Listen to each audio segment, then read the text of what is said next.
इस कहानी की शुरुआत में हमें प्रेजेंट टाइम से 15 साल पहले का सीन दिखाया जाता है, जहां पर हम दो लड़कियों को देखते हैं जिसमें से एक का नाम आलिया और दूसरी का नाम निकी था। ये दोनों यहाँ पर एक आर्टिफिशियल हार्ट चुराने आए थे, जो कि उन्हें किसी मैक नाम के पर्सन को देना था। अब बहुत से गार्ड को हराकर उन्हें एक कंटेनर में वो आर्टिफिशियल हार्ट मिल ही जाता है, पर जब वो वहाँ से जाने लगते हैं तो एक एजेंट्स की टीम उनका रास्ता रोक लेती है। साथ ही वो दोनों मिलकर भी उस टीम से जीत ही नहीं पा रहे थे, क्योंकि वो एजेंट्स की टीम बहुत स्ट्रॉन्ग थी। तो इस पर आलिया निकी को वो हार्ट देकर वहां से जाने को कहती है। साथ ही वो डिसाइड करती है कि जब तक निकी वहां से दूर नहीं चली जाती तब तक वो उस टीम को वहां पर रोके रखेगी। अब इसके बाद सीन प्रेजेंट में आता है, जहां हम एक प्लेन को देखते हैं जो कि साइबेरिया नाम की जगह से बिलोंग करती थी। उस प्लेन में ऑथमैन नाम का एक आदमी था जिसके पीछे कुछ रोबोट्स पड़े थे। वो उन रोबोट से बचकर एक एजेंट्स की टीम को अपनी मदद के लिए बुलाता है, जिस टीम में टोटल 3 मेंबर्स थे, जिनका नाम अली, अलीशा और बेकर था। अब उस प्लेन पर आकर बेकर वहाँ एक टूल फिट करता है, जिसकी वजह से प्लेन में एक होल हो जाता है और वो तीनों उस होल के थ्रू उस प्लेन के अंदर आ जाते हैं। वो तीनों उस प्लेन में बिल्कुल सही टाइम पर पहुंचे थे, क्योंकि एक रोबोट ने भी उसी वक्त एक हैमर ऑथमैन की तरफ फेंका था। अब उसे रोककर वो सभी उन रोबोट्स को हराते हैं, लेकिन तभी एक रोबोट वहाँ गेट के पास एक बॉम्ब प्लांट कर देता है, जिसके ब्लास्ट होने की वजह से उस प्लेन का गेट टूट जाता है। साथ ही साथ ऑथमैन ब्लास्ट के कारण उस प्लेन से बाहर गिर गया था और प्लेन का एक इंजन भी अब डैमेज हो चुका था। ये देखते हुए अलीसा तुरंत ही ऑथमैन को बचाने के लिए प्लेन से जंप कर देती है। साथ ही बेकर एक सील टूल की मदद से उस होल को ठीक करता है। दूसरी तरफ अली सीधा ही कंट्रोल रूम में जाता है ताकि वो उस प्लेन को कंट्रोल कर सके, लेकिन जब वो अपनी आयरिस पावर का यूज करने का ट्राई करता है तो वो एक्टिवेट नहीं होती। मगर तभी वहाँ पर एक और एजेंट आता है जिसका नाम फिट था। अब अली उसे देखकर थोड़ा शॉक होता है, क्योंकि फिट अपनी आयरिस पावर का बिल्कुल सही से इस्तेमाल कर पा रहा था। साथ ही वहाँ पर एक और एजेंट आ चुका था जिसका नाम बॉबी था। बॉबी ऑथमैन को बचाकर वापस प्लेन में ले आता है और इसी के साथ वो लोग उस मिशन में कामयाब हो चुके थे। इसके बाद अली 2 एजेंट से मिलने के लिए जाता है जिनका नाम डायुंग और गंज था। ये दोनों वही एजेंट थे जिसे हमने कहानी की स्टार्टिंग में देखा था।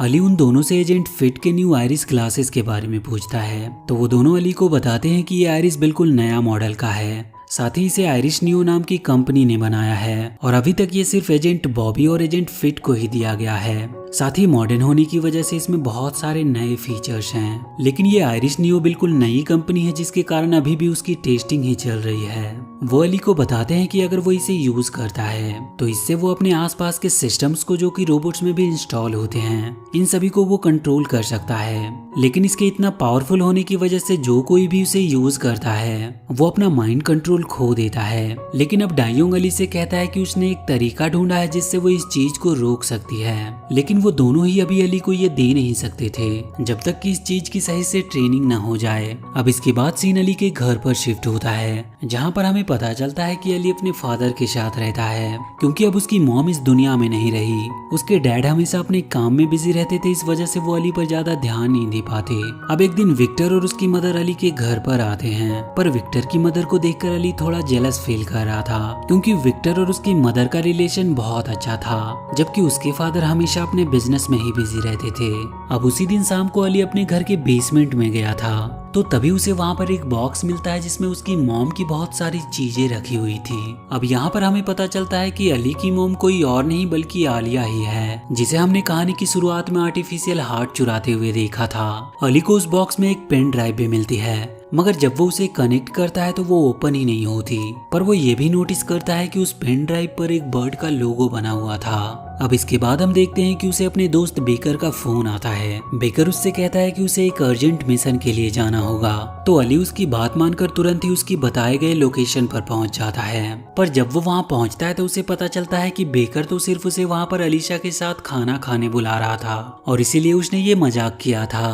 पर अलीशा के वहां आने से पहले अली बेकर को वो पेन ड्राइव देता है और उसे पूरी बात बताता है, और फिर कुछ देर में वहां पर अलीशा भी आ जाती है। अलीशा वहां पर थोड़ा अनकंफर्टेबल फील कर रही थी। इसका रीजन बेकर अली को बताता है कि यहाँ पर जो 3 वेटर काम करते हैं उन्होंने ही बचपन से अलीशा का ख्याल रखा था और इसीलिए उन्हें देखकर वो थोड़ा शर्मा रही है। अब इसके बाद वहाँ पर उन तीनों वेटर की परफॉर्मेंस स्टार्ट होती है और उसी के बीच बेकर, अलीशा और अली तीनों ही उस टेबल से नीचे को गिर जाते हैं और नीचे पहुंचने पर वो देखते हैं कि अब वो जनरल रामा के हेड क्वार्टर में पहुंच चुके हैं। लेकिन अली यहाँ पर आज फर्स्ट टाइम आया था। वहीं पे हम ऑथमैन को देखते हैं जिनका लुक पूरा ही बदल चुका था। साथ ही यहाँ पर हमें ये भी पता चलता है कि वही इस मोरो एजेंट के फर्स्ट प्रेसिडेंट हैं और उन्होंने ही मोरो एजेंट्स को बनाया था। अब यहाँ पर जनरल रामा उन सभी को एक मिशन देते हैं जिनमें उन्हें अबंग बेयर नाम के एक आदमी को खत्म करना था। दरअसल अबंग बेयर रोबोट का यूज करके कुछ बड़ा करने की कोशिश कर रहा है और उसी ने ऑथमैन के ऊपर प्लेन में अटैक करवाया था। अब मिशन की इंफॉर्मेशन मिलने के बाद वो सभी वहाँ से चले जाते हैं, लेकिन बेकर वहीं पे रुककर जनरल रामा से कहता है कि आज अचानक अली अपनी मॉम के बारे में पूछ रहा था। अब इसके बाद हम अबंग बेयर को देखते हैं जो कि मैडम कू के साथ हथियारों की डीलिंग कर रहा था। लेकिन तभी वहाँ पर एक वेटर के रूप में बेकर आता है और साथ ही वहाँ पर अली और अलीशा भी आ जाते हैं। लेकिन किसी तरह अबंग बेयर वहाँ से भागने में कामयाब रहता है, लेकिन अली फिर भी उसका पीछा करता है। पर तभी वहाँ पर एंट्री होती है निकी की, जो कि अबंग बेयर के वेपन को लेने आई थी। अब अली और निकी के बीच में वहाँ पर फाइट स्टार्ट हो जाती है। तभी अली निकी के ईयररिंग्स को देखता है जिसमें सेम वही बर्ड का लोगो बना था जो उसके पेन ड्राइव पर था। लेकिन अब अली का ध्यान भटकने की वजह से वो निकी से हार जाता है। पर तभी वहाँ पर अलीसा भी आ जाती है। अब अली के दोस्तों को वहाँ पर आता देख निकी वहाँ से भागने लगती है। लेकिन इसके बाद अली अपने स्कूटर से निकी का पीछा करते वक्त गिरकर वहीं पर बेहोश हो जाता है और जब उसकी आंख खुलती है तो वो अपने आप को निकी के घर में पाता है। वो वहाँ पर सबसे पहले निकी से उसके ईयररिंग्स के बारे में पूछता है। साथ ही वो उसे बताता है कि इसमें वही लोगो है जो उसकी मॉम के पेन ड्राइव में था। और इसके बाद निकी अली को उसकी मॉम के बारे में बताना स्टार्ट करती है। वो बताती है कि उसकी मॉम आलिया ने उसकी बहुत मदद की थी, साथ ही उसने आंट मैक की भी बहुत मदद की थी। इसके बाद वो उसे बताती है कि आलिया ही वो लेडी थी जिसने निकी के लिए आर्टिफिशियल लेग्स बनाए थे। साथ ही फिर उन्होंने मिलकर इथीरियम की चोरी स्टार्ट की। दरअसल इथीरियम एक खास तरह का एलिमेंट है जिसके मिलने के बाद से सभी गरीब लोगों को बिजली और पानी सही से मिलने लगा था। लेकिन फिर आलिया के जाने के बाद ये सब चीजें बहुत ज्यादा मुश्किल हो गई। ये सब सुनकर अली समझ जाता है कि उसकी मॉम सभी गरीबों की मदद के लिए वो इथीरियम की चोरी कर रही थी और अब वो भी ये फैसला कर लेता है कि अब आगे से वो अपनी मॉम के ही नक्शे कदम पर चलेगा। लेकिन निकी उसे वापस बेस पर लौट जाने को कहती है। साथ ही वो उसे एक फोन भी देती है जिससे वो निकी से कांटेक्ट कर सकता था। अब इसके बाद अली वहां से वापस चला आता है जहां पर उसके दोस्त उससे मिलकर कहते हैं कि आखिर तुम कहाँ चले गए थे। अब इसके बाद हमें पता चलता है कि अलीशा ने तभी अबंग बेयर को पकड़ लिया था और अब जनरल रामा अबंग बेयर से उसकी पूरी जानकारी निकलवा रहे थे। लेकिन अबंग बेयर वहाँ कहता है कि वो असली मास्टरमाइंड नहीं है, इन सब के पीछे एक दूसरा आदमी है जिसका नाम वो उन्हें विक्रम बताता है। दरअसल ये विक्रम ऑथमैन के साथ ही काम करता है, लेकिन कोई सबूत नहीं होने के कारण जनरल रामा सभी एजेंट को ये मिशन देते हैं कि उन्हें टावर के अंदर चुपके से जाकर सारी इंफॉर्मेशन बिना किसी को पता लगे बाहर लेकर आना होगा। वो सभी एजेंट अपने मिशन के लिए चले जाते हैं, लेकिन पिछली बार की गलती की वजह से अली को एजेंट फिट ऑर्डर देता है कि तुम अंदर नहीं जाओगे बल्कि फर्स्ट प्लेस पर ही देखभाल करोगे। अब टावर में एंटर करने के बाद सभी लोग वहां पर सर्च करना चालू कर देते हैं, लेकिन सिर्फ अली को ही वो सीक्रेट रूम मिलता है जिसकी उन्हें तलाश थी। वहाँ पर बहुत सारा इथीरियम रखा हुआ था। ये देखकर अली तुरंत ही निकी को वहाँ की फोटो भेज देता है और उसे बता देता है कि सारा इथीरियम इसी जगह पर रखा हुआ है। मैसेज पाते ही निकी और उसके आदमी प्लान बना लेते हैं कि उन्हें किस तरह से वो चोरी करनी है। साथ ही अब वो सीधा टावर की तरफ चले आते हैं, लेकिन जब विक्रम को ये बात पता चलती है कि कोई उसके टावर में बिना उसकी परमिशन के एंटर कर चुका है तो वो वहाँ के सिक्योरिटी रोबोट्स को एक्टिवेट कर देता है। लेकिन अब अली भी निकी के साथ उसकी चोरी में उसका साथ दे रहा था और जब वो लोग वहाँ से चोरी करके निकल रहे थे तो वहाँ के रोबोट निकी पर अटैक कर देते हैं। लेकिन सही वक्त पर अली वहाँ पे आकर अपने नए आयरिस का कमाल दिखाता है और सीधा उन रोबोट को कंट्रोल करना स्टार्ट कर देता है। साथ ही जब विक्रम और उसके आदमी वहाँ पर आते हैं तो वो उन रोबोट की मदद से उन पर भी अटैक करता है और इस तरह निकी और अली वहाँ का सारा इथेरियम चोरी करने में कामयाब हो जाते हैं, जिस वजह से अली की बहुत तारीफ होती है और सभी लोग उसे थैंक्स भी कहते हैं। और इसके बाद वो आंट मैक से मिलता है जो उसकी मदर आलिया की बहुत तारीफ कर रही थी। अब इसके बाद जब ये बात ऑथमैन को पता चलती है कि इस सब के पीछे विक्रम का ही हाथ था तो इससे वो बहुत गुस्सा होता है और सीधा ही विक्रम को पकड़कर अपने कस्टडी में लेने का ऑर्डर देता है और साथ ही वो ये भी पता लगाने को कहता है कि सारा इथेरियम रखा कहाँ पे है। लेकिन अली को तो ये बात पहले ही पता था कि सारा इथेरियम उस जगह पर नहीं मिलने वाला।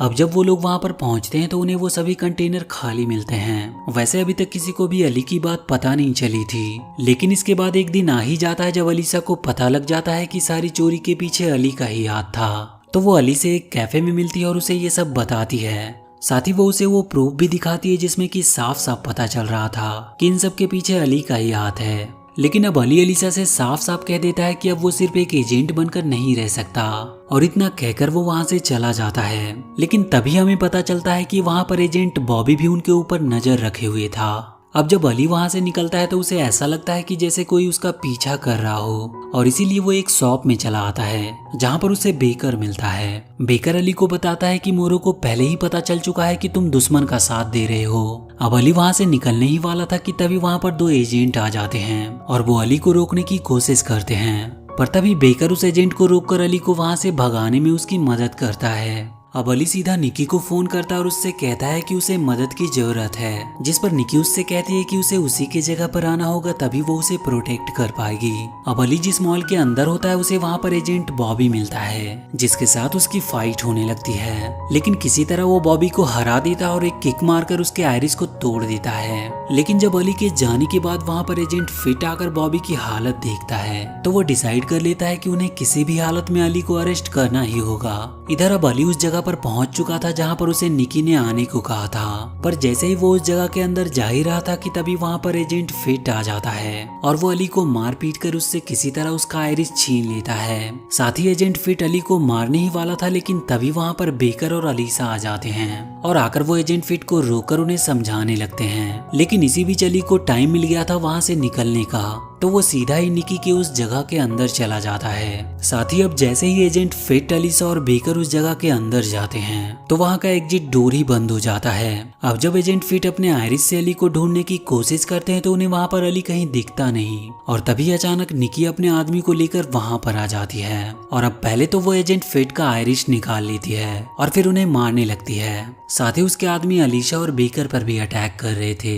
अब अपने दोस्तों को इस तरह पिटते देख अली आगे आकर निकी से रुकने को कहता है, पर निकी उसकी बात नहीं मानती और वो एजेंट फिट को मारती जाती है। अब इस बात से अली को बहुत दुख हो रहा था, तो वो निकी से पूछता है कि आखिर उसने ऐसा क्यों किया, जिस पर निकी उससे कहती है कि वो ये सिर्फ अपने लोगों को बचाने के लिए कर रही है। लेकिन अब इस चीज से अली को बहुत गुस्सा आता है और वो अपना आयरिस वापस लेकर निकी पर ही अटैक करने लगता है, लेकिन उससे पहले निकी ही उस पर अटैक कर देती है। अब इसके बाद जब अली की आंख खुलती है तो वो देखता है कि उसके सारे दोस्तों को निकी ने बंदी बना लिया है। साथ ही इसके बाद निकी वहां पर आती है और वो एक सूट पहने हुई थी जो कि पूरी तरह से इथीरियम से बना हुआ था। वो उन्हें बताती है कि इस पूरे सूट को वो खुद ही कंट्रोल कर सकती है, मगर अली को इस बात पर विश्वास नहीं होता और वो पूछता है कि आयरिस तो सिर्फ वही कंट्रोल कर सकता है जिसके लिए उसे बनाया गया हो, तो आखिर निकी उसे कैसे कंट्रोल कर सकती है। तो अब निकी उसे बताती है कि उसकी मदर की बनाई हुई उस पेन ड्राइव की वजह से ही उस आयरिस को वो कंट्रोल कर पा रही है। साथ ही वहाँ पर हमें ये भी पता चलता है कि वो अली की मॉम ही थी जिन्होंने पहली बार आयरिस बनाया था। साथ ही हमें फिर से वही सीन दिखाया जाता है जहाँ पर हमें पता चलता है कि 15 साल पहले अली की मदर आलिया उन सभी एजेंट्स से हारी नहीं थी, बल्कि उन एजेंट्स ने उनके साथ हाथ मिला लिया था क्योंकि वो बहुत ज्यादा टैलेंटेड थी।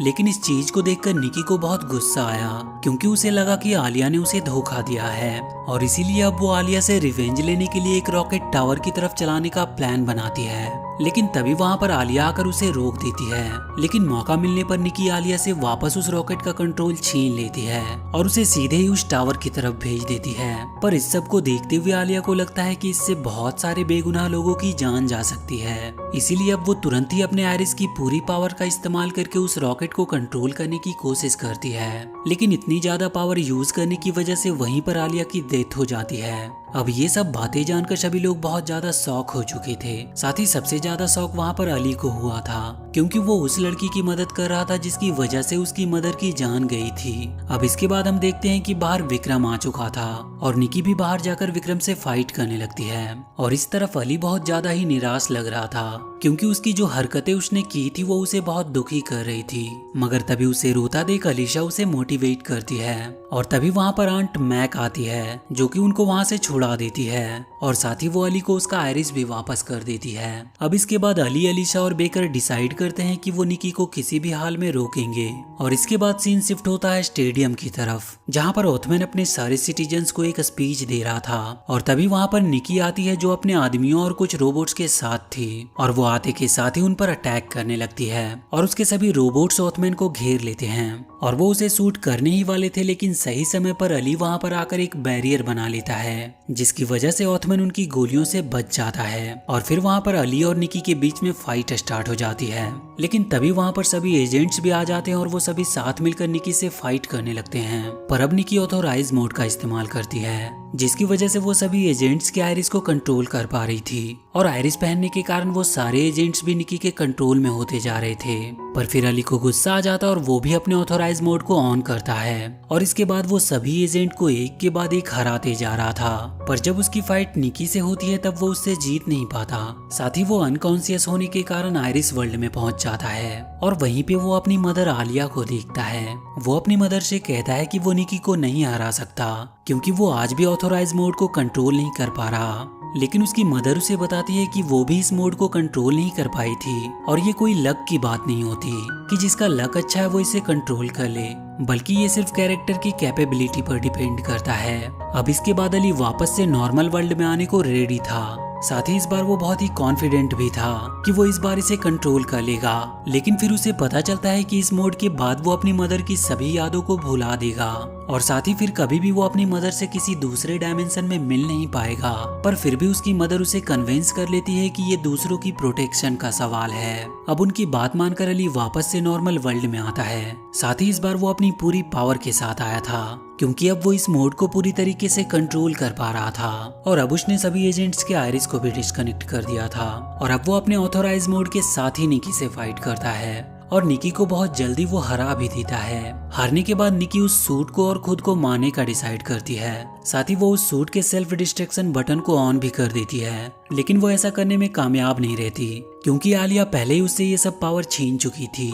अब इसके बाद हम अली, एलिशा और बेकर को देखते हैं, जो कि अभी डायोंग और गंज को बुलाने उनके पास आए थे। साथ ही अब वो दोनों अली पर थोड़ा गुस्सा होते हैं, क्योंकि उसने बुरे लोगों का साथ दिया था, और अब वो उसे कहते हैं कि अब अली फिर कभी आयरिस का यूज नहीं कर सकता। साथ ही अब अली भी अपनी गलती को एक्सेप्ट कर लेता है, और बिना किसी आयरिस के ही वो एक अच्छा एजेंट बनने का डिसाइड करता है। पर फिर भी उसकी बहादुरी के लिए वो दोनों उसे एक गिफ्ट देते हैं। बेकर अली को वो गिफ्ट दिखाने ले जाता है। उसमें एक वीडियो क्लिप थी, और ये क्लिप उसकी मदर की थी, और ये तब रिकॉर्ड हुई थी जब वो एक एजेंट हुआ करती थी। इसके बाद हम देखते हैं कि जिन गरीबों की मदद आलिया करती थी, उन पर भी अब ध्यान देना स्टार्ट हो चुका था। साथ ही सभी एजेंट्स भी जीत की खुशी में पार्टी करते हैं, और इसी के साथ ये मूवी यहीं पर खत्म हो जाती है। तो वीडियो अगर अच्छी लगी हो तो चैनल को सब्सक्राइब करके बेल आइकन जरूर दबा लें, और वीडियो कैसी लगी है हमें कमेंट सेक्शन में जरूर बताएं।